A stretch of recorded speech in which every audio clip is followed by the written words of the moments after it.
सहनौ भुनक्तु सह वीर्यं कर्वावहै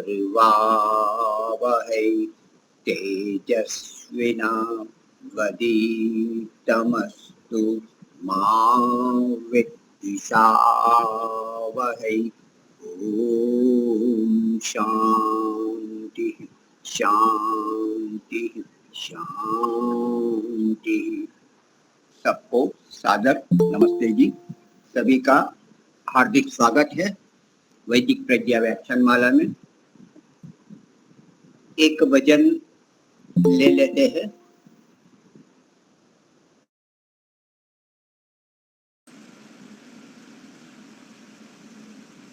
कोई नए व्यक्ति हो, नैना बेन कीजिए।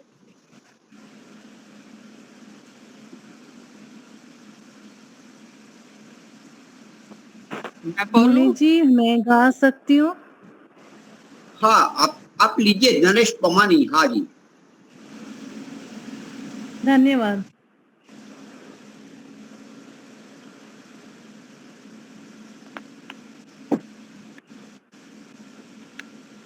सबको सादर प्रणाम।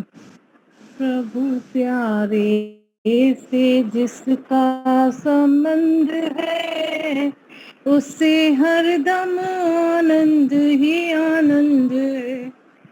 प्रभु प्यारे से जिसका संबंध है, उससे हरदम आनंद ही आनंद है।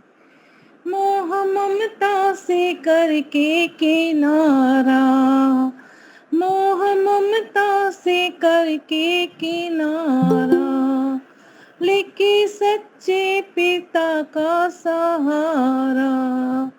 जो उसकी रजा में रजामंद है, उससे हरदम आनंद ही आनंद है। जो उसकी रजा में रजामंद है, उससे हरदम आनंद ही आनंद है। जिसकी कथनी में कोयल सीख चहक है, जिसकी करनी में फूलों सी महक है, जिसकी कथनी में कोयल सी चहक है, जिसकी करनी में फूलों सी महक है। प्रेम नरमी ही जिसको पसंद है, उससे हरदम आनंद ही आनंद है।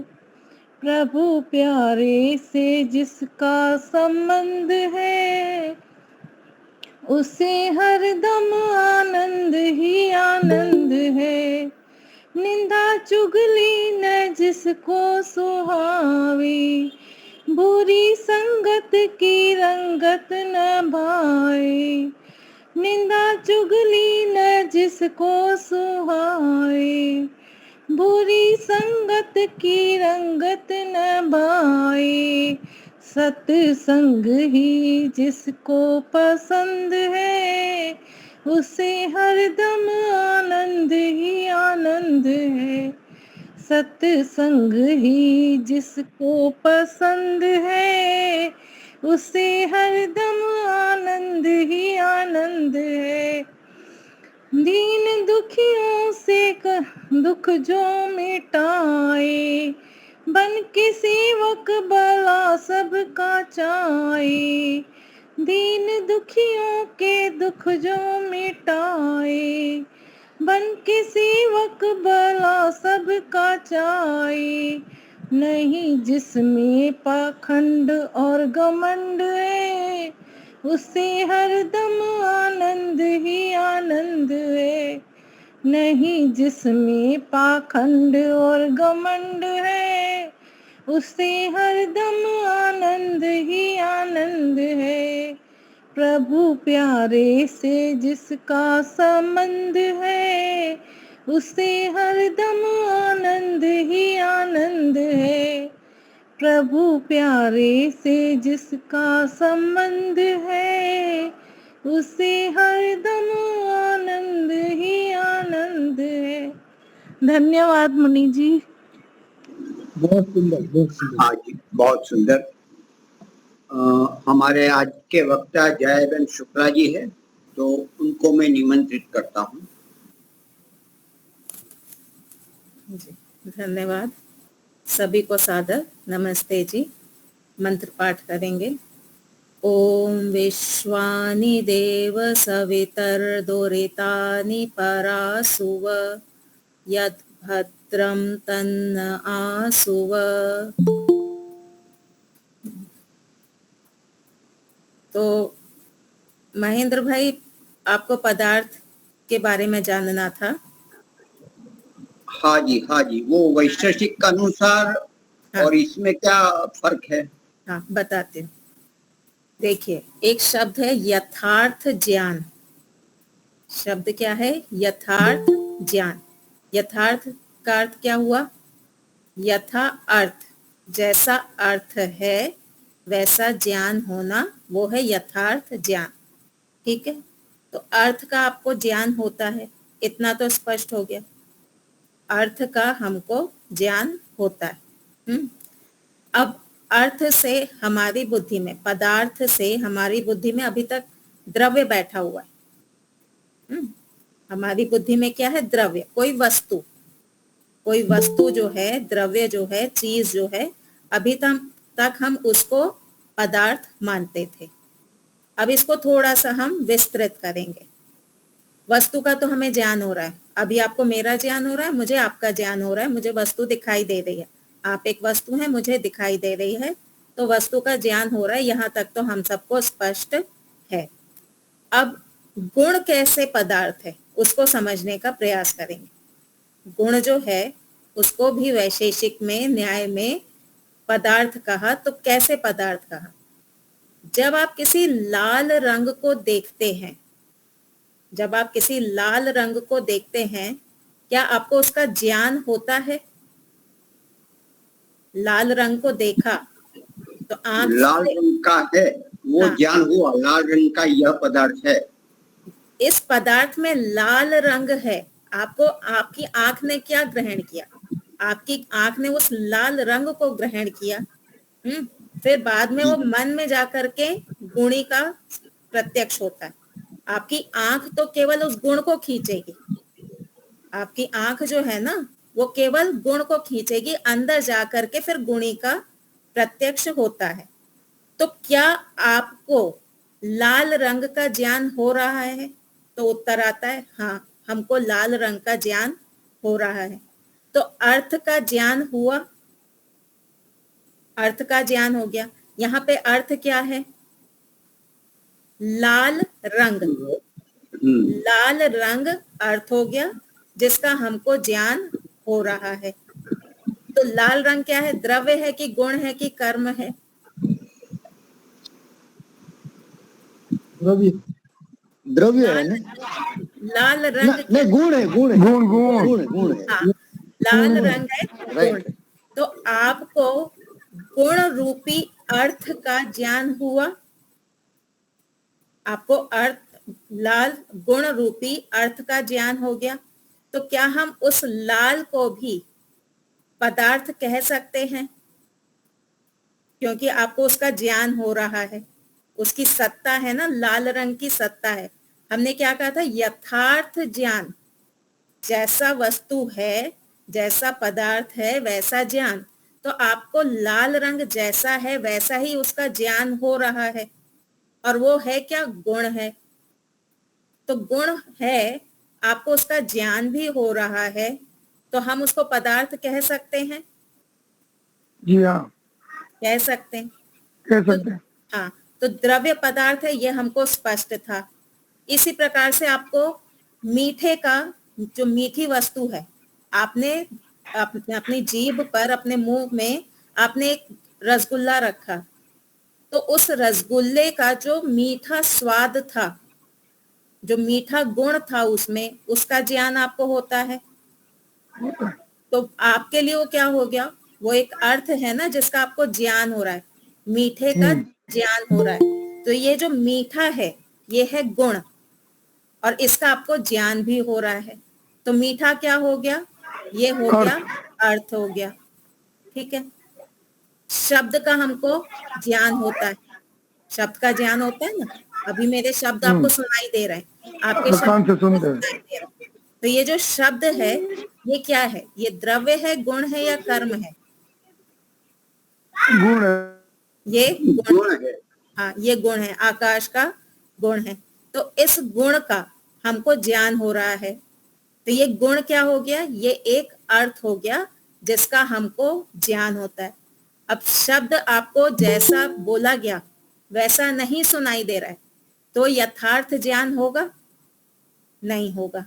यथार्थ ज्ञान यानी अगर मैंने लाल कहा है, आपको लाल ही सुनाई दिया, तो वो हो गया यथार्थ ज्ञान। तो गुण भी एक प्रकार का पदार्थ है। यहां तक स्पष्ट हो गया? अब देखते हैं कर्म को। एक गाड़ी है, एक कार है, 120 की स्पीड पर चल रही है। एक कार 120 की स्पीड पर चल रही है। तो वो जो उसमें गति है, 120 की जो स्पीड है, ये आपको आंख से दिखाई देगी? गति गति आंख से, नहीं वस्तु नहीं। चलती हुई आपको आंख से नहीं दिखाई देगी? दिखाई देगी ना, तभी तो आपने हाँ, कहा कि देखिए। कितनी तेज चल रही है, ये कार कितनी तेज चल रही है। आपने आंख बंद करके कहा था कि आंख खोल करके कहा? आंख खोल करके कहा ना, ये वस्तु कितनी तेज चल रही है। किसी वस्तु में गति हो रही है, वो हमको आंख से दिखाई देती है। आपने बॉल ऊपर फेंकी और वो बॉल गुरुत्वाकर्षण के कारण नीचे आई, तो आपने आंख से देखा ना कि बॉल नीचे आ रही है, बॉल में गति है।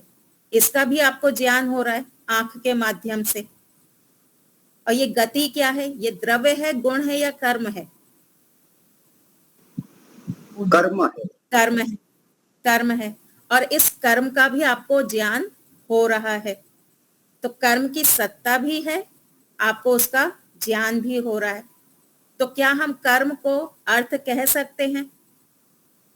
जिसका ज्ञान होगा अर्थ, तो कर्म क्या हो गया? वो हो गया अर्थ। तो कर्म क्या है? कर्म भी एक प्रकार का पदार्थ है। पदार्थ के लिए 3 डेफिनेशन है, 3 उसके कैरेक्टरिस्टिक है। नाम होना चाहिए, सत्ता होनी चाहिए, समझ में आनी चाहिए। जिसका नाम है, सत्ता है और समझ में आती है, वो है पदार्थ। लाल रंग का नाम है कि ये लाल है। ये लाल है, और उस लाल रंग की सत्ता भी है, हमको आंख से दिख रही है, और वो हमको समझ में भी आ रहा है कि हाँ ये लाल है। तो नाम भी है, सत्ता भी है और समझ में भी आ रहा है। तो जहां ये 3 चीजें फिट होंगी वो होगा पदार्थ। समझ में आया? भूत प्रेत पदार्थ हैं। अच्छा, ये कर्म आएगा इसमें? नाम, सत्ता, समझ और कर्म भी होता है? कर्म भी पदार्थ में? नहीं, सुनिए, अभी हम अर्थ की परिभाषा देख रहे हैं। अर्थ किसको कहेंगे? अर्थ का मतलब है जिसका नाम, पदार्थ का मतलब है वह वस्तु जिसका नाम है, जिसकी सत्ता है, जो समझ में आ रहा है। तो ये 3 के अंदर कर्म फिट हो रहा है कि नहीं हो रहा? क्या कर्म का नाम होता है?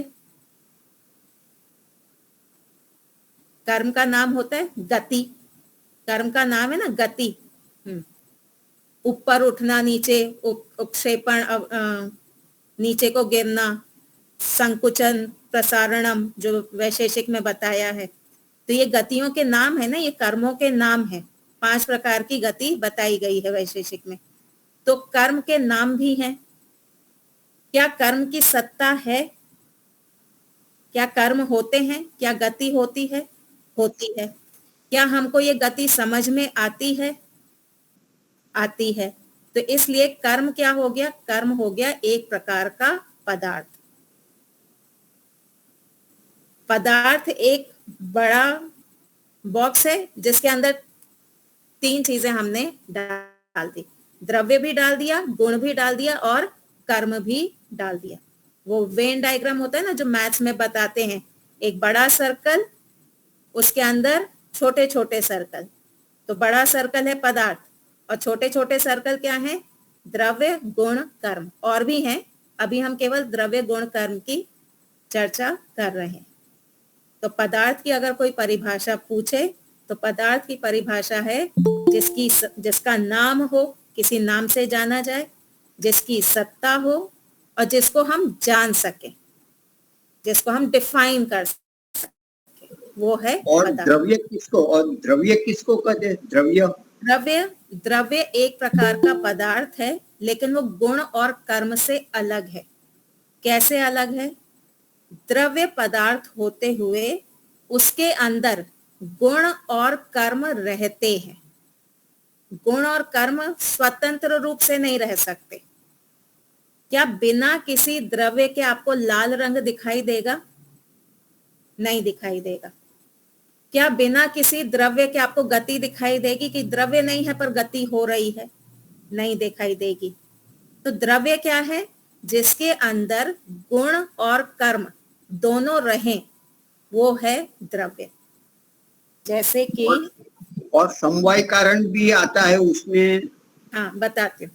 जैसे ये मोबाइल है, ये मेरा मोबाइल फोन है, ये है एक प्रकार का द्रव्य। अब इसका एक आकार है, ठीक है? ये आकार क्या है? ये है गुण। तो ये आकार किस में रह रहा है? ये इस मोबाइल फोन में रह रहा है। ये मोबाइल फोन गति भी कर रहा है। इस मोबाइल फोन में गति है। गति किसके अंदर है? इस द्रव्य के अंदर है। इस फोन को हटा दो, ये जो फोन है इसको आप हटा दो। अब आकार कहीं दिख रहा है आपको? नहीं दिख रहा। अब कहीं गति होती हुई दिख रही है? नहीं दिख रही। तो द्रव्य क्या है? जिसके अंदर गुण रहे और कर्म रहे। अब कोई भी द्रव्य ऐसा नहीं होगा जिसके अंदर गुण ना हो अथवा कर्म ना हो। कोई भी द्रव्य ऐसा नहीं होगा जिसके अंदर गुण ना हो अथवा कर्म ना हो। कोई द्रव्य आपको ऐसा दिखाई दे रहा है जिसमें गुण ना रहे? दिखने वाला या ना दिखने वाला? आंख से जिसका ग्रहण हो रहा है अथवा आंख से जिसका ग्रहण नहीं हो रहा है, ऐसा कोई द्रव्य आपको याद आता है जिसमें कोई गुण ना हो? सत्ता तो होगी ही, उसमें एक संख्या गुण है, तो एक संख्या तो होगी ही उसमें, उसकी सत्ता होगी, एक संख्या होगी, कोई परिमाण भी होगा उसमें। अणु परिमाण है, महत परिमाण है, कोई ना कोई परिमाण भी होगा ही उसमें। तो कोई भी द्रव्य हमको ऐसा नहीं दिखता जिसमें गुण नहीं रहते हो। और एक देशी जो द्रव्य होंगे उनमें गति आदि भी होगी। हम गति करते हैं ना, अभी गांधीनगर में है, जरूरत पड़ेगी तो अहमदाबाद जाएंगे। तो गांधीनगर में से अहमदाबाद जाने में हमने क्या किया? गति की। तो सभी द्रव्यों के अंदर कोई ना कोई गुण भी होंगे और किसी ना किसी प्रकार से या तो वो निमित्त का समवायी कारण बनेंगे या फिर निमित्त कारण बनेंगे। यानी या तो वो स्वयं गति करेंगे या गति करने में मदद करेंगे। द्रव्य जैसे आकाश है, आकाश एक द्रव्य है। कुछ लोग कहते हैं कि आकाश, काल, दिशा ये द्रव्य नहीं है, ये तो सिर्फ हमारी समझ के लिए बता दिए, पर वैशेषिक में ऐसा नहीं है। दिशा, काल और आकाश, इनको भी द्रव्य कहा गया। क्यों? दिशा एक है।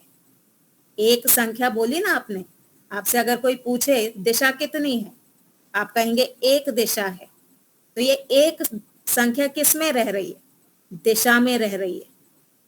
काल एक है, तो ये एक संख्या जो आप कह रहे हैं वो किस में रह रही है? वो काल में रह रही है। आकाश एक है, तो एक जो गुण है वो आकाश में रह रहा है, बड़ा है, फैला हुआ है। आकाश जो है वो फैला हुआ है, उसका परिमाण महत परिमाण है, उसमें फैलाव है। तो ये परिमाण किस में रह रहा है? आकाश के अंदर रह रहा है। तो दिशा, काल, आकाश, इनमें गुण रहते हैं। अब ये कर्म में कैसे सहायता करेंगे? ये स्वयं तो कर्म करते नहीं है, ये व्यापक है। दिशा, काल, आकाश ये व्यापक है।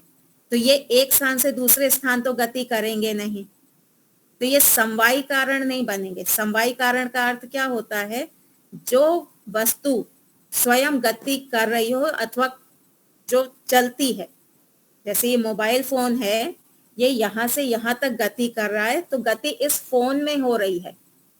जब गति कर रहा है ये फोन इस प्रकार से, तो गति इस फोन के अंदर हो रही है। तो जिस पदार्थ में गति हो रही होगी उसको कहेंगे समवायी कारण। क्या कहेंगे? समवायी कारण। तो अब दिशा और काल ऐसे तो घूमते नहीं है कि आज अमेरिका में है काल, कल इंडिया में आ जाएगा, ऐसा तो है नहीं। अमेरिका में भी बैठा हुआ है, इंडिया में भी बैठा हुआ, व्यापक है काल, लेकिन वो कर्म करने में सहायक होता है। क्या बिना काल के आप कर्म कर सकते हैं? नहीं कर सकते। बिना काल के आप कर्म नहीं कर सकते। क्या बिना दिशा के आप कर्म कर सकते हैं? आप जब भी मूवमेंट करेंगे तो दिशा का एक स्थान से दूसरे स्थान पे जा रहे हैं। जैसे ये मेरा हाथ पश्चिम से पूरब की ओर जा रहा है, तो इसमें दिशा भागी हुई ना। फिर स्पेस भी चाहिए मुझे गति करने के लिए, तो स्पेस जो है, आकाश जो है, वो मुझे गति करने के लिए, कर्म करने के लिए सहयोगी है। आकाश नहीं होगा तो गति नहीं होगी। न्यूटन्स लॉ कहता है ना कि अगर कोई रुकावट आ जाएगी तो गति रुक जाएगी, तो जब बीच में दीवार आ जाएगी तो गति नहीं हो पाएगी। तो आकाश हमको गति करने के लिए निमित्त कारण बनता है। वैशेषिक में 3 कारण बताए, अभी आप वो सत्यार्थ प्रकाश वाला कारण भूल जाइएगा।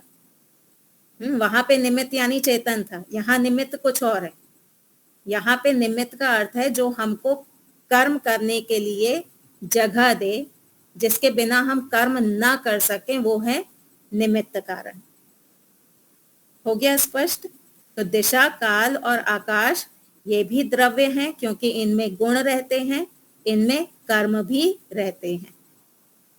तो जो लोग ऐसा मानते हैं कि दिशा, काल, आकाश द्रव्य नहीं है, तो उन्होंने शास्त्रों को ठीक से नहीं पढ़ा। और जो शास्त्रों को ठीक से नहीं पढ़ते वो कौन से निग्रह स्थान में होते हैं?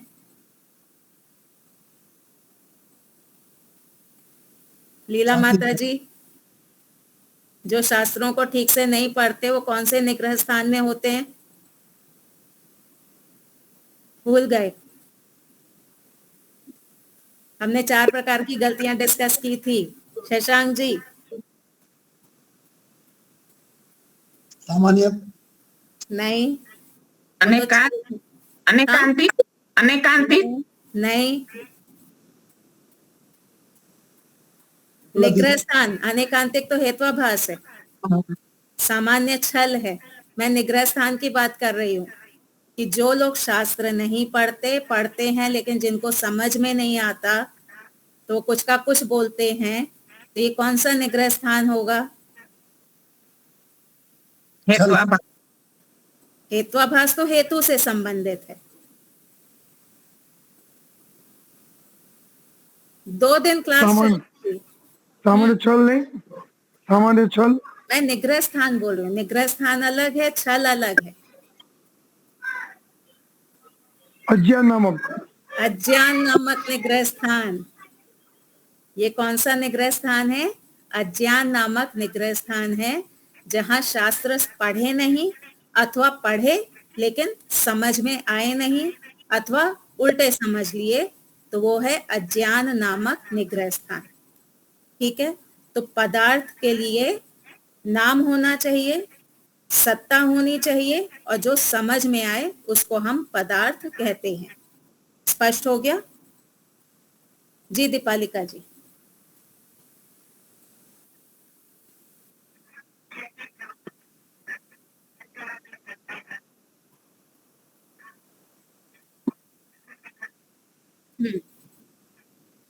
बता। हाँ,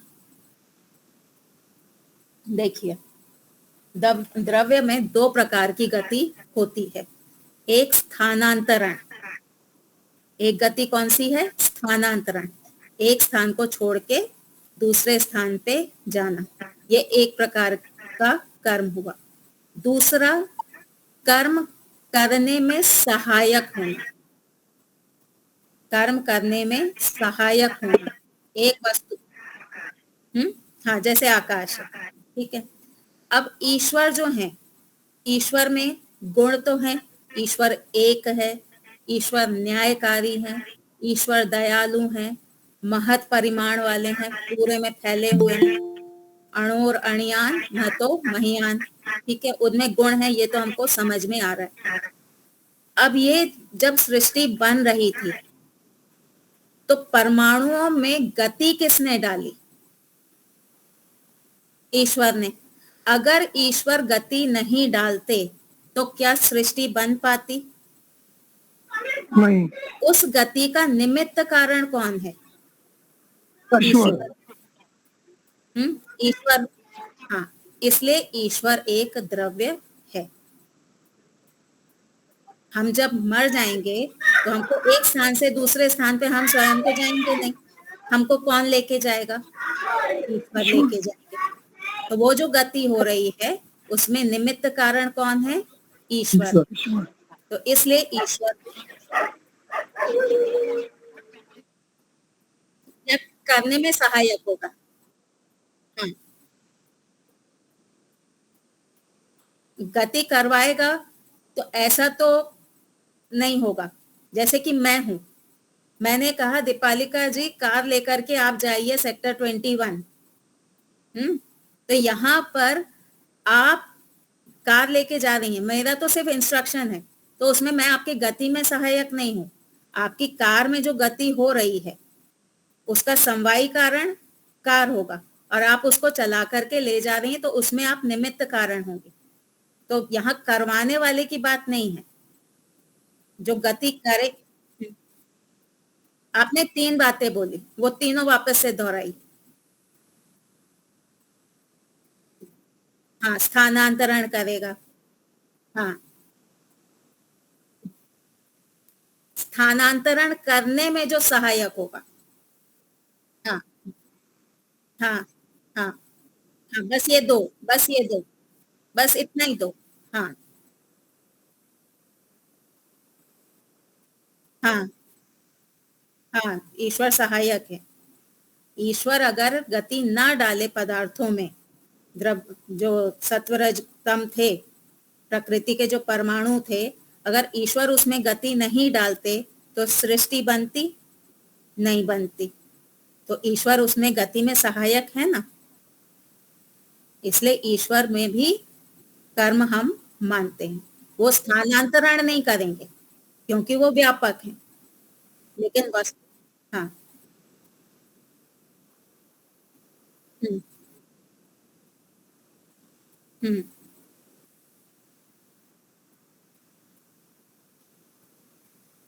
हाँ हम्म हाँ, द्रव्य में नहीं है और पदार्थ में है। हाँ हाँ। हम्म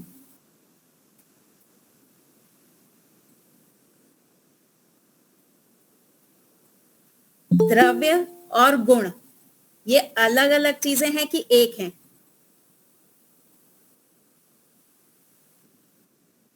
रहेगा, रहेगा, लेकिन गुण की भी तो सत्ता होगी ना।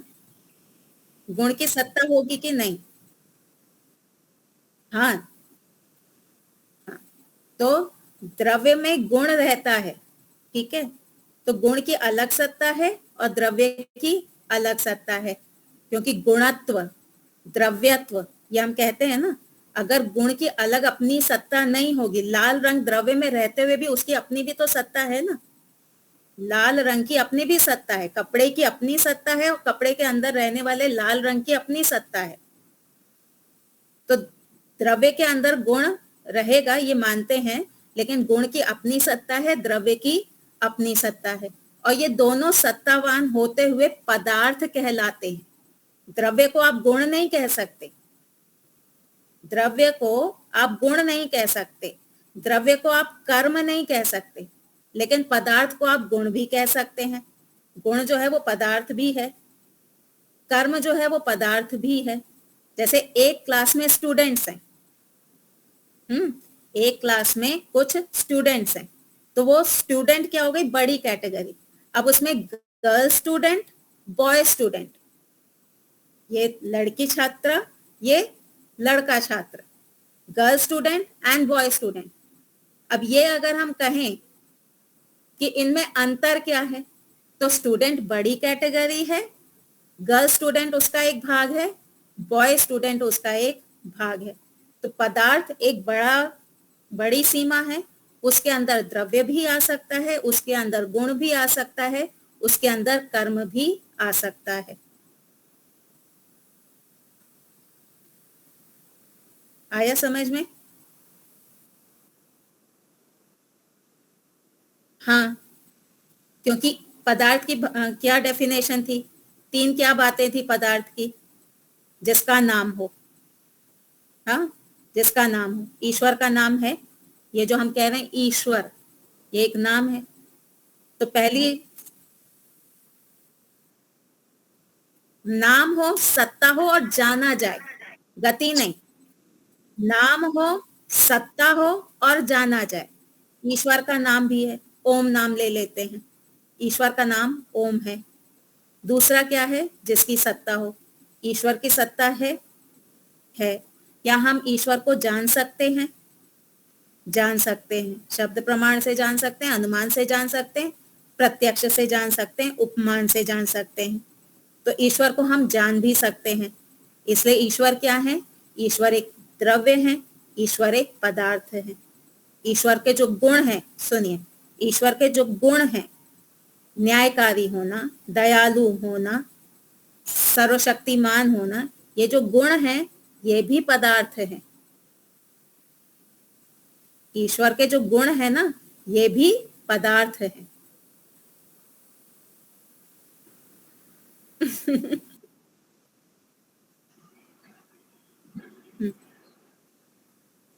हम्म, हाँ हाँ, लिखिए, ईश्वर पदार्थ हैं क्योंकि, ईश्वर पदार्थ हैं क्योंकि ईश्वर का नाम है, ईश्वर की सत्ता है, ईश्वर जाने जा सकते हैं।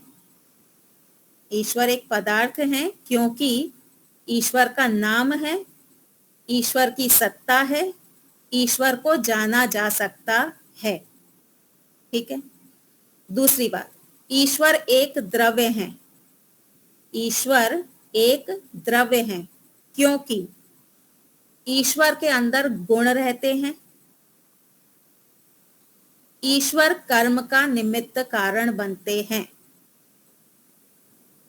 ईश्वर के अंदर गुण रहते हैं, ईश्वर कर्म का निमित्त कारण बनते हैं, या फिर कर्म में सहायक होते हैं।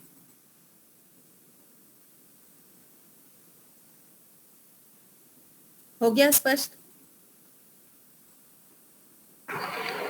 अच्छा, ये सब रिपीट कीजिए। ईश्वर एक द्रव्य है, ईश्वर के अंदर गुण रहते हैं, बाद में ईश्वर कर्म का निमित्त कारण बनते हैं।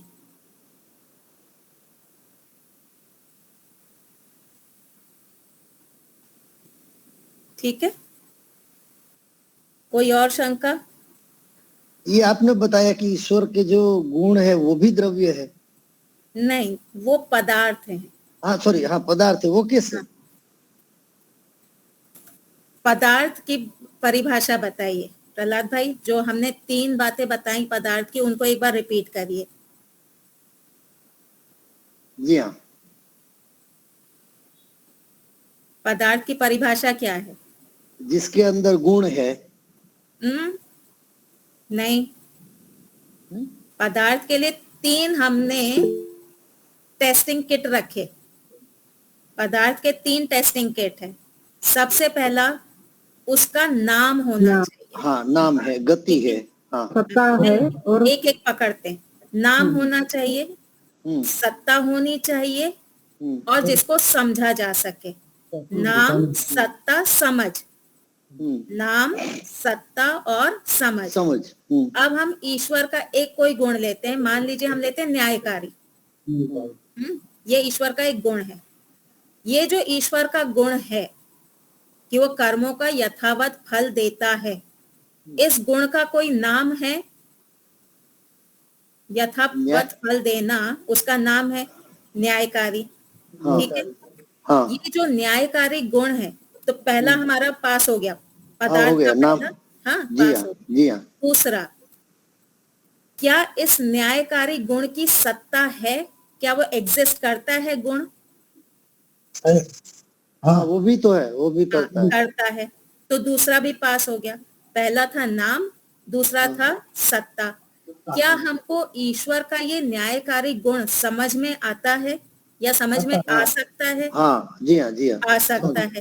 तो ये जो हो गया। न्यायकारी गुण है, इसका एक नाम है, इसकी सत्ता है, और ये हमको समझ में भी आ रहा है। तो इन तीनों के कारण क्या हम इस गुण को पदार्थ कह सकते हैं? कह सकते हैं। कह सकते हैं ना। तो ईश्वर के जितने भी गुण हैं, वो सारे के सारे क्या हैं? पदार्थ हैं। ईश्वर स्वयं भी पदार्थ हैं क्योंकि वो द्रव्य हैं। ईश्वर के अंदर जितने गुण हैं, वो भी पदार्थ हैं क्योंकि उनके नाम है, उनकी सत्ता है, वो हमको समझ में आ सकते हैं। ऐसे ही ईश्वर के जो कर्म हैं, सृष्टि आदि बनाना, ये कर्म भी हमको समझ में आ सकते हैं। उनकी सत्ता भी है और उनका नाम भी है, तो वो भी पदार्थ हैं। हो गया स्पष्ट? जी हाँ, जी हाँ। चीज भी है ना? हाँ, चीज, वस्तु, द्रव्य, ये समानार्थक है। चीज, नहीं, वस्तु और द्रव्य ये समानार्थक है। चीज, वस्तु और द्रव्य तो पदार्थ भी आ जाएगा ना उसमें? नहीं, नहीं, पदार्थ बड़ा है। अच्छा। पदार्थ की सीमा बड़ी है। गुण भी एक पदार्थ है, पर गुण द्रव्य नहीं है।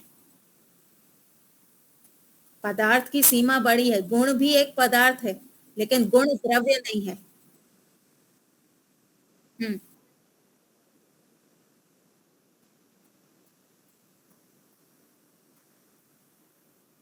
हम्म में नहीं आएगा ऐसा। नहीं, दीपालिका जी पूछिए, क्या है? हाँ, आप जितनी वस्तुएं देखेंगे, जितनी आपको समझ में आ रही है, जितनी सत्तावान है, वो सब पदार्थ हैं।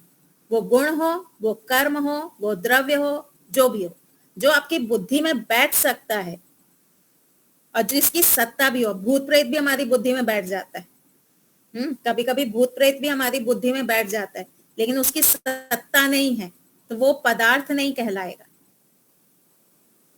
ठीक है, क्योंकि उसकी सत्ता नहीं है। ये तो हम कल्पना कर रहे हैं कि हाँ भूत प्रेत होगा, लेकिन वो पदार्थ नहीं है क्योंकि उसकी सत्ता नहीं है।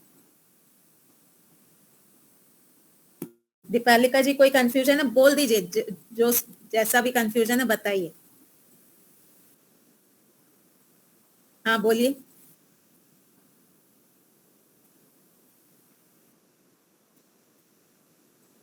हम्म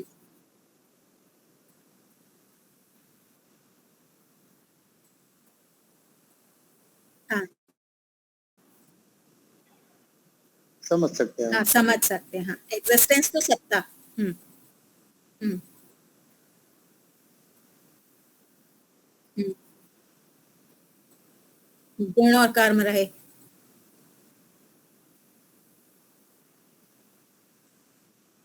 हाँ। हम्म,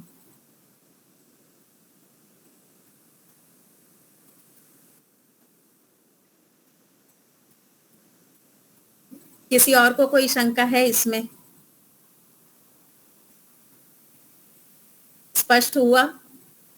हमको थोड़ा सा अपनी बुद्धि को खोलना पड़ेगा। कैसे खोलना पड़ेगा? अभी तक हम पदार्थ क्या मानते थे? ऑब्जेक्ट। पदार्थ यानी कोई ऑब्जेक्ट। हमने यही पढ़ा है ना, इतने सालों तक जो हमने पढ़ा, पदार्थ मीन्स कोई द्रव्य, कोई ऑब्जेक्ट, कोई वस्तु। लेकिन दर्शन की भाषा में पदार्थ अलग चीज है। पदार्थ यानी जिसका एग्जिस्टेंस हो, जिसकी सत्ता हो, जिसको हम जान सकें, जिसका नाम हो, उन सब को हम पदार्थ कहते हैं। अब आपको एक विशेष बात बताऊं, ये द्रव्य गुण कर्म तो समझ में आ गए। जो हमारे बीच में सिमिलैरिटी है, किसी भी दो वस्तु में जो सिमिलैरिटी होती है ना, क्या बोलेंगे, साधर्म्य, किसी दो वस्तु में जो साधर्म्य होता है वो भी पदार्थ है। जैसे कि समानता। जैसे कि मेरी भी सत्ता है, इस फोन की भी सत्ता है, मेरी भी सत्ता है, इस फोन की भी सत्ता है। हाँ, तो ये जो हमारे बीच में सिमिलैरिटी है ये भी पदार्थ है। वैशेषिक में आया ना, द्रव्य गुण कर्म सामान्य विशेष समवाय, द्रव्य गुण कर्म सामान्य विशेष और समवाय, ये 6 प्रकार के पदार्थ बताए गए। तो ये 6 प्रकार के पदार्थ में सामान्य क्या है? दो वस्तुओं में सिमिलैरिटी। विशेष क्या है? दो वस्तुओं में डिफरेंस। समवाय क्या है? दो वस्तुओं का संबंध, जैसे अग्नि और धुआं, ये समवाय संबंध है। तो इसको भी पदार्थ कहा गया है। कंफ्यूजन बढ़ता जा रहा है। तत्व किसको तत्व? उनके नाम है।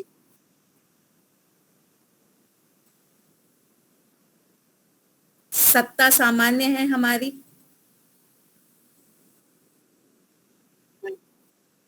हाँ,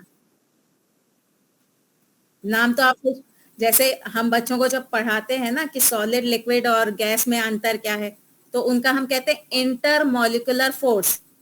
क्या बोलेंगे उसको हिंदी में, कि दो मॉलिक्यूल्स के बीच का जो फोर्स है। तो सॉलिड, लिक्विड और गैस, इनका जो इंटरमॉलिक्यूलर फोर्स है, वो फोर्स के हिसाब से इनको डिफरेंट करिए। सॉलिड में इंटरमॉलिक्यूलर फोर्स स्ट्रांग होगा, लिक्विड में थोड़ा कम होगा, गैस में बहुत ही कम होगा। तो वहां पे हमने हेडिंग क्या दे दी? Intermolecular force. उसके हिसाब से विशेषता बता दी, तो नाम आ गया ना, इंटरमॉलिक्यूलर फोर्स। हमारा कोई एक गुण लेकर के उसमें हम समानता दिखा दें, उसमें हम विशेषता दिखा दें। जैसे सत्ता जो है वो सत्ता पर सामान्य है, सब में रहती है, सत्ता पर सामान्य है। द्रव्यत्व द्रव्यों में सामान्य है, लेकिन गुण से वो विशेष है। गुणों में द्रव्यत्व नहीं रहता। गुणत्व गुण में रहेगा, द्रव्य में नहीं रहेगा, तो वो विशेषता हो गई। कर्मत्व कर्म में रहेगा, द्रव्य और गुण में नहीं रहेगा, तो कर्मत्व कर्मों में सामान्य हो गया, द्रव्य और गुण की अपेक्षा विशेष हो गया। ये पूरा वैशेषिक का है।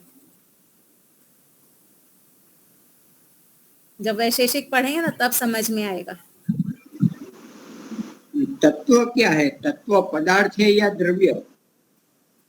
यहाँ पे तत्व यानी पदार्थ, जो 16 प्रकार के तत्व बताए ना, 16 तत्वों का तत्व ज्ञान होना, तो वो पदार्थ है। ठीक है, कोई और कंफ्यूजन बढ़ रहा है?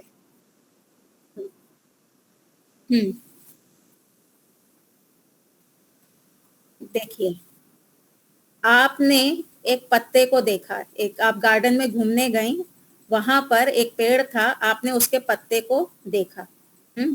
अब जब आपने उसके पत्ते को देखा, आप हैं एक नॉर्मल, मान लीजिए बीए की हुई हैं, आपको साइंस में रुचि नहीं है, तो आपने वो पत्ते को देखा, तो आपने केवल उसका आकार आदि देख करके आपने डिफाइन कर दिया कि देखो ये पत्ता छोटा है, इसकी किनारियां थोड़ी थोड़ी कटी हुई हैं।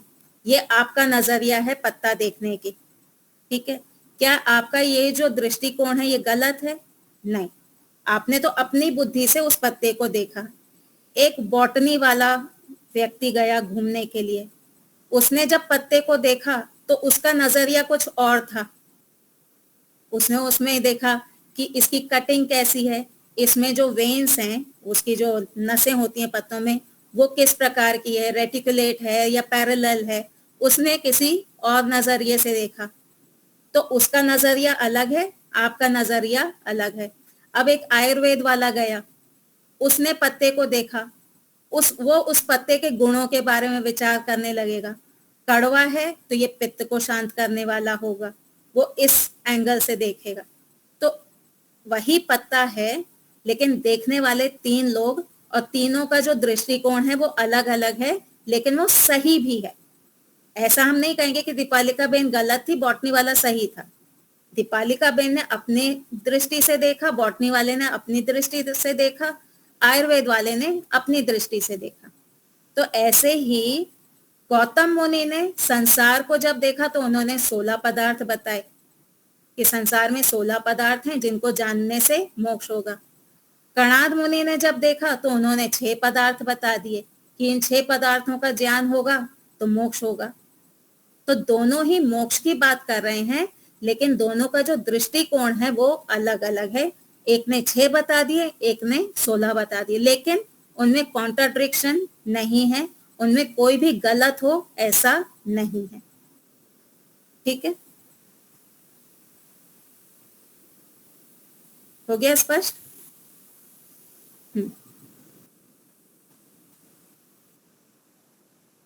तत्व बता दिया। हाँ, और इसी को आप व्याख्या पढ़ेंगे तो उसमें पदार्थ न्याय में भी पदार्थ बोला गया है। 16 पदार्थों के ज्ञान से मोक्ष, तत्व ज्ञान से मोक्ष हो जाता है। चलिए, किसी और को कोई शंका?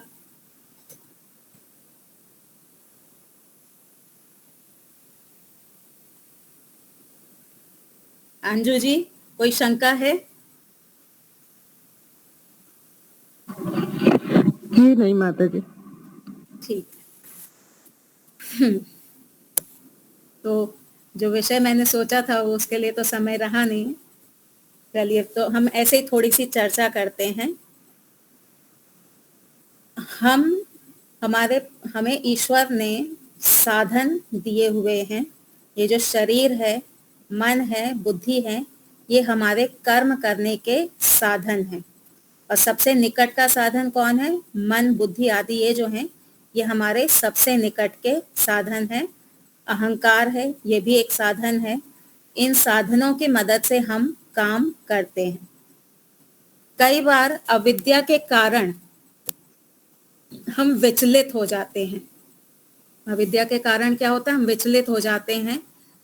कोई चेंज बाहर आता है, बदलाव बाहर आता है, हमें लगता है हमारे अंदर बदलाव आ गया है, और हम उसके कारण दुखी होने लगते हैं, खिन्न होने लगते हैं, चंचल होने लगते हैं, अंदर शांति नहीं रहती।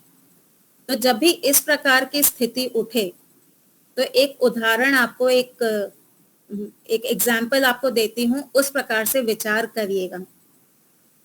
हम सब ने कभी ना कभी थिएटर में बैठ करके मूवी देखी है ना? हम सब ने जी हाँ। थिएटर में बैठ करके मूवी देखी है।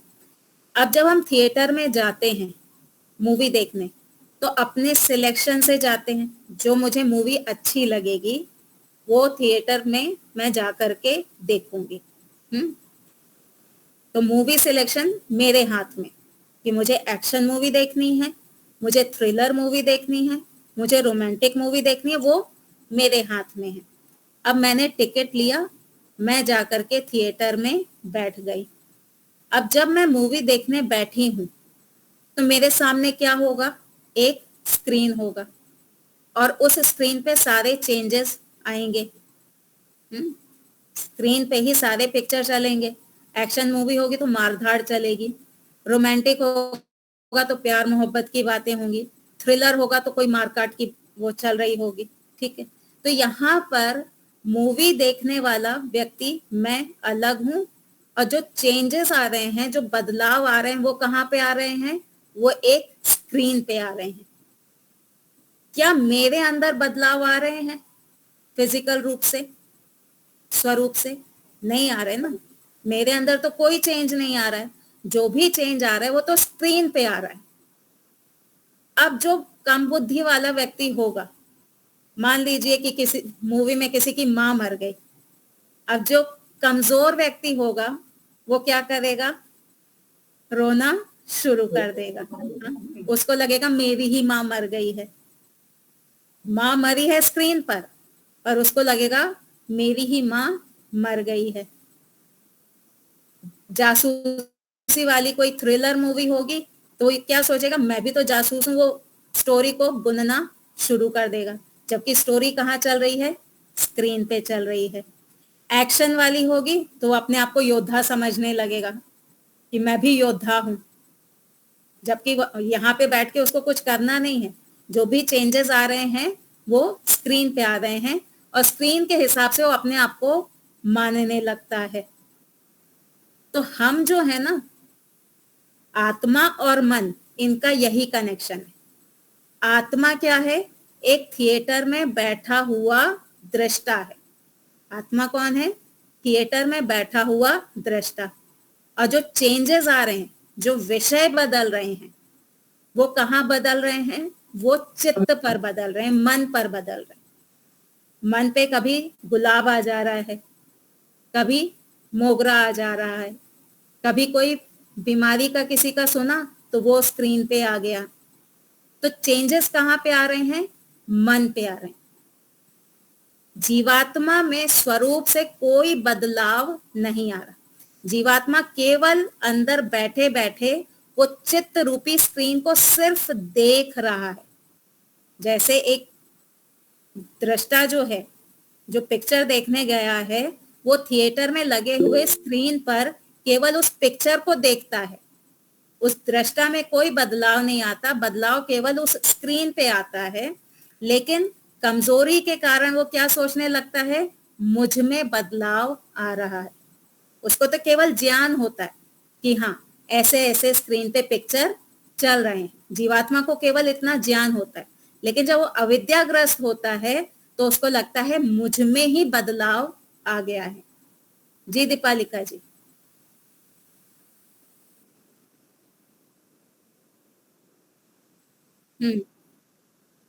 हम्म स्वरूप से, ज्ञान से तो बदलाव होगा। हम्म हम्म वो ज्ञानात्मक है, वो ज्ञानात्मक है, ज्ञान से बदलाव आएगा। पर हम सोचने क्या लगते हैं, जैसे कि आपको 10 लाख की लॉटरी लगी, ठीक है, आपको 10 लाख की लॉटरी लगी, आपके चित्त पे ये आ गया कि 10 लाख की लॉटरी लगी है। क्या वो 10 लाख जो है पैसे हैं, उससे आपके स्वरूप में बदलाव आया या केवल ज्ञान में बदलाव आया? ज्ञान में। ज्ञान में बदलाव आया, स्वरूप में तो बदलाव नहीं आया। पर व्यक्ति क्या सोचने लगता है, मैं बड़ा हो गया, 10 लाख मेरे अंदर आ गए। यही बुद्धि बनती है ना हमारी। जब हम कोई वस्तु, आपने जब सुंदर सी साड़ी पहनी, कहीं जाने के लिए आपने सुंदर सी साड़ी पहनी, तो आपकी बुद्धि क्या बनती है, मैं सुंदर हो गई हूं। आप सुंदर हो गई हैं या आपका शरीर वो साड़ी के कारण सुंदर लग रहा है? आपका शरीर उस साड़ी के कारण सुंदर लग रहा है। आप तो जैसी थी वैसी की वैसी हैं, आपके स्वरूप में कोई बदलाव नहीं आया। पर व्यक्ति क्या सोचने लगता है कि मैं सुंदर हो गई, जीवात्मा सुंदर हो गया। कुछ बढ़िया सा भोजन खाया तो वो तो शरीर तक ही सीमित रह गया, मन तक ही सीमित रह गया, पर वो रसगुल्ला मेरे अंदर जा रहा है, उससे मेरी पुष्टि हो रही है, उससे मैं बलवान हो रही हूँ। बलवान तो शरीर हो रहा है, जीवात्मा उससे बलवान नहीं हो रहा। तो ये जितने भी चेंजेस आ रहे हैं ये केवल स्क्रीन पे आ रहे हैं, आपको उसका केवल ज्ञान हो रहा है, पर आप उसको अपने स्वरूप में बदलाव मान लेते हैं। जो अविद्या वाला व्यक्ति होगा वो स्वरूप में बदलाव मान लेता है, स्वरूप में बदलाव नहीं है। आप रसगुल्ला खाने बैठे, पहला रसगुल्ला आपने खाया, वो जो ज्ञान है, आपको पूरा पूरा ज्ञान हो गया, मीठा है, टेस्टी है, सुखदायक है। अब जब आप पहले पे ही आप अगर उसको रोक दें कि मुझे तो केवल ज्ञान मात्र होना था इसका, ये मेरे अंदर नहीं जाने वाला था, तो आप वहीं का वहीं रोक देंगे कि इतना मेरे लिए काफी हो गया। एक का मैंने परीक्षण कर लिया। लेकिन अगर आप ये सोचें कि मेरे अंदर जाने वाला है, तो अब आप क्या करेंगे? और खा लो, और खा लो, और खा लो। शादियों में यही करते हैं ना, गए हैं 501 का चांदला किया है तो वसूलना तो पड़ेगा, तो खाते जाओ, खाते जाओ, खाते जाओ। मेरे अंदर आ रहा है, वो मेरे अंदर नहीं आ रहा है, वो मेरे मन तक ही सीमित है। मुझे तो केवल ज्ञान हो रहा है उस वस्तु का, तो सिर्फ ज्ञान ही हो रहा है, तो एक से ही तो ज्ञान हो चुका है। हमने अभी पिछले न्याय की क्लास में ये देखा था ना कि असंख्य अर्थ हैं। आप हर एक का परीक्षण नहीं कर सकते, आप हर बिच्छू को पकड़ करके नहीं देख सकते कि डंक मारता है कि नहीं मारता। एक बिच्छू को पकड़ा, डंक मारा, समझ में आ गया कि इस प्रजाति के सारे ही डंक मारने वाले हैं। तो वैसे ही सुख वाली वस्तु को भी देखिए, एक रसगुल्ला खाया, ज्ञान हो गया, वैसे ही सारे रसगुल्ले हैं, उससे अलग कोई रसगुल्ला नहीं है। तो इस प्रकार से हमको तत्व ज्ञान होगा कि मुझे केवल ज्ञान हो रहा है, मेरे अंदर वस्तु नहीं जा रही है, तो मैं इन वस्तुओं से थोड़ा परे हट जाऊं, इन वस्तुओं को छोड़ दूं। जी दीपालिका जी।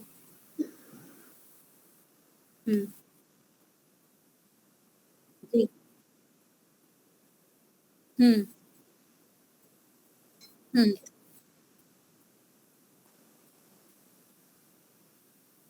हम्म। हम्म। देखिए, सुनिए, हाँ, सुनिए।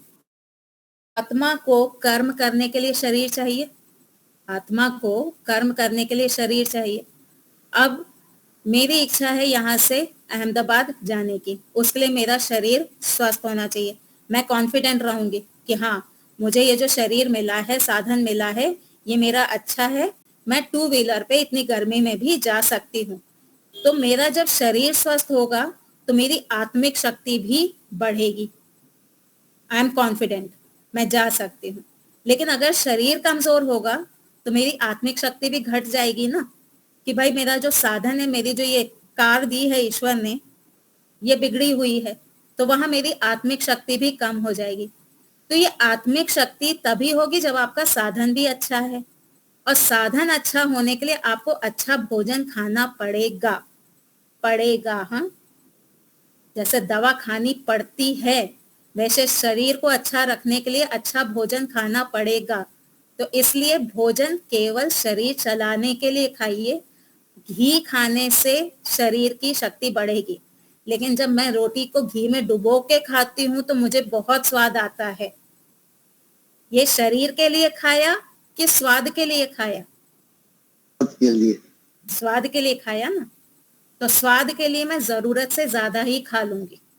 शरीर के लिए खाना होगा तो शायद 2 रोटी में रुक जाऊंगी, स्वाद के लिए 3-4 रोटी खाऊंगी। आया समझ में दीपालिका जी? हम्म।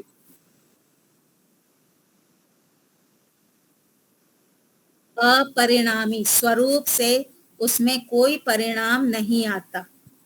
आत्मा में स्वरूप से ज्ञान में परिणाम आता है, ज्ञान बदलता है।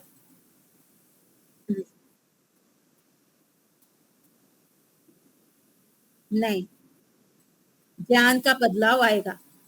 कक्षा 1 में थी, उस समय पे मुझे कक्षा 10 का ज्ञान नहीं था, तो 1 से 10 में जब मैं आई हूं तो मेरे ज्ञान में बदलाव आया। मिथ्या ज्ञान से तत्व ज्ञान की ओर जाना। अगर ज्ञान में बदलाव नहीं आएगा तो आपका मोक्ष तो होगा ही नहीं। आपका ज्ञान हमेशा एक सा ही रहेगा, या तो बंधन में रहो या फिर मुक्ति में रहो, आपका चेंज नहीं होगी आपकी कंडीशन। जी शशांक जी। तो आत्मा संसार के पदार्थों का सिर्फ भोक्ता ही है या प्रयोक्ता भी है? देखिए, भोक्ता 2 रूप से होते हैं, एक पदार्थों का भोक्ता, एक अनुभूति करने के रूप में भोक्ता। पदार्थों का भोक्ता और अनुभूति करने के रूप में भोक्ता। जीवात्मा जो है ना, वो अनुभूति करने के रूप में तो भोक्ता है, उसको सुख दुख का भान होता है। लेकिन पदार्थों का भोक्ता, यानी पदार्थ उसके अंदर जा रहे हैं, बाहर के द्रव्य उसके अंदर जा रहे हैं, इस प्रकार से वो भोक्ता नहीं है। वो फल का भोक्ता है। फल क्या है? सुख या दुख। तो सुख और दुख का तो भोक्ता है, लेकिन पदार्थों का भोक्ता नहीं है। पदार्थों को वो जो अंदर ले रहा है वो केवल मन तक रहते हैं, पदार्थ जीवात्मा के अंदर नहीं जाते। ठीक है, वहां तक प्रयोग था। हाँ धन्यवाद। ठीक है। तो हमारा बहन जी, हाँ हाँ, समय हो चुका है। यह सारी बातें 2013 में वैशेषिक दर्शन हमने स्वामी प्रज्ञानंद ने पढ़ाया था हमारे 4 सेक्टर हॉल में। जी, तो 11 वर्ष के बाद पुनः थोड़ा ताजा हो रहा है और लिखा हुआ वो नोट भी मिल गई, तो और भी सहयोग अच्छा मिलेगा। तो ये कब बाद में आएगा नहीं आएगा, जो आया है उसका लाभ ले ले, असली है, करना है हमें। 1 मिनट को लीला माता जी का प्रहलाद भाई का ले लें प्रश्न। हाँ जी। सुख दुख आत्मा का स्वाभाविक गुण नहीं है ना, नैमित्तिक है। स्वाभाविक नहीं है, निमित्तिक भी नहीं है। सुख और दुख की अनुभूति करता है। अनुभूति करना अलग बात होता है, स्वाभाविक और नैमित्तिक होना अलग बात होता है। जैसे कि ज्ञान जो है हमारा स्वाभाविक भी है और नैमित्तिक भी है। ज्ञान गुण हमारा स्वाभाविक भी है और नैमित्तिक भी है। स्वाभाविक क्या है? मैं जान सकती हूँ, मुझे जानकारी हो रही है। और नैमित्तिक क्या है? कक्षा 3 में हमने तितलियों की एक कविता पढ़ी थी, आज वो हमको नहीं याद है। तो वो जो कक्षा 3 का जो ज्ञान था वो नैमित्तिक ज्ञान था, आज वो हमारे साथ नहीं है। भविष्य में जो हम पढ़ने वाले हैं आज वो हमको ज्ञान नहीं है। तो स्वाभाविक या नैमित्तिक उससे अलग है सुख या दुख। हम सुख या दुख की केवल अनुभूति करते, वो हमारा किसी भी कंडीशन में हमारा गुण नहीं है। ठीक है जी प्रहलाद है। जी बहन जी, हम स्क्रीन पे जो देख रहे हैं तो और उसकी रिफ्लेक्शंस जो आ रहे हैं अपने शरीर पर, वो तो आत्मा को ही वो अनुभव करने वाला तो वही है ना। हाँ, थिएटर में स्क्रीन को नहीं पता है कि कौन सी मूवी चल रही है, प्रोजेक्टर को नहीं पता है कौन सी मूवी चल रही है, ऑडियंस को पता है कि कौन सी मूवी चल रही है। अनुभूति ऑडियंस करेगी, तो अनुभूति आत्मा करेगा, वो केवल अनुभूति ही करेगा। आत्मा मन से वो चीज उठ करके हमारे अंदर नहीं आ जाएगी। जैसे 3D मूवी देखी है कभी आपने? 3D मूवी जब देखने जाते हैं ना तो ऐसे लगता है कि वो जो चमगादड़ उड़ के आ रहा है वो मेरे तरफ आ रहा है। जी जी। एक चश्मा लगा देते हैं, ऐसे लगता है चमगादड़ मेरे पास आ रहा है। तो ये जो हमारी जो अनुभूति है ना संसार की, वो 3D मूवी जैसी है। ऐसा लगता है वो वस्तु मेरे अंदर आ रही है, पर वो मेरे अंदर नहीं आ रही होती है। वो केवल एक भ्रम होता है हमको कि ये वस्तु मेरे अंदर आ रही है, वो रहती स्क्रीन तक ही। तो इसका मतलब तो ये हुआ कि हमें ये सुख दुख होता है वो गलत हो रहा है। नहीं, सुख दुख गलत नहीं हो रहा। सुख दुख की सत्ता है, वो मिथ्या ज्ञान नहीं है। सुख दुख की सत्ता है। अगर हम उसको मिथ्या ज्ञान कहेंगे तो पूरे दर्शन शास्त्र बेकार हो जाएंगे। दर्शन शास्त्र क्या कह रहे हैं? दुख को छोड़ो, सुख को प्राप्त करो। अगर सुख दुख होता ही नहीं तो शास्त्र ऐसा नहीं कहते ना कि दुख को छोड़ो सुख को प्राप्त करो। सुख दुख की भी सत्ता है। हमको पदार्थ देख करके सुख की अनुभूति होगी अथवा दुख की अनुभूति होगी। सुख होगा तो हम उसको पाने का प्रयास करेंगे, दुख होगा तो उसे भागने का प्रयास करेंगे। ठीक है,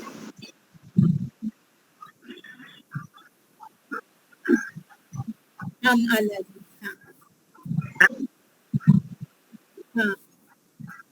तो आप वो थिएटर में बैठ करके रोएंगे नहीं और खुश नहीं होंगे। भाई मूवी है, चल रही है, 3 घंटे पास करना है हमको, जैसे तैसे पास करेंगे। हाँ, अच्छे मूवी अच्छी है तो प्रभाव अच्छा बना रहना चाहिए, उनसे लाभ लेना चाहिए। हाँ, इस पदार्थ से हमें सुख और दुख प्राप्त हो रहा है, उस पदार्थ का गुण है सुख और दुख। हाँ, जैसे प्रकृति का गुण है सुख और दुख। प्रकृति में सत्व गुण जो है वो सुख देने वाला है, रजोगुण तमोगुण ये दुख देते हैं हमको। और ईश्वर का भी गुण है, ईश्वर में दुख नहीं है, ईश्वर में केवल सुख है। तो हमको जो सुख मिल रहा है या तो प्रकृति से मिल रहा है या फिर ईश्वर से मिल रहा है। दुख मिल रहा है तो प्रकृति के कारण मिल रहा है। हमने अपने चित्त में तमोगुण रजोगुण इतने बढ़ा दिए हैं कि जिसके कारण हमको दुख हो रहा है। ठीक है, बहुत ही बढ़िया। न्याय दर्शन की कक्षा भी चलती है, तो कल रात्रि को 9 बजे यही क्लिप रहेगी, तो जरूर आप आइए, बड़ा अच्छा लाभ मिलेगा। और मैं भी संक्षिप्त में लिखने का प्रयास कर रहा हूँ, तो 2 तो लगभग लिख लिए है, दूसरा भी फाइनल हो जाएगा। तो इस प्रकार से जरूर लाभ उठाइए। कल न्याय दर्शन जयाबेन शुक्ला रात्रि को 9 बजे यही क्लिप पे हम पुनः मिलेंगे। और कल भी ये इस प्रकार का जो कार्यक्रम 4 से 5 है वो तो होगा ही, श्रुति जी और लीलाबेन जी का। हरेश भाई, आप शांति पाठ कराइए। अच्छा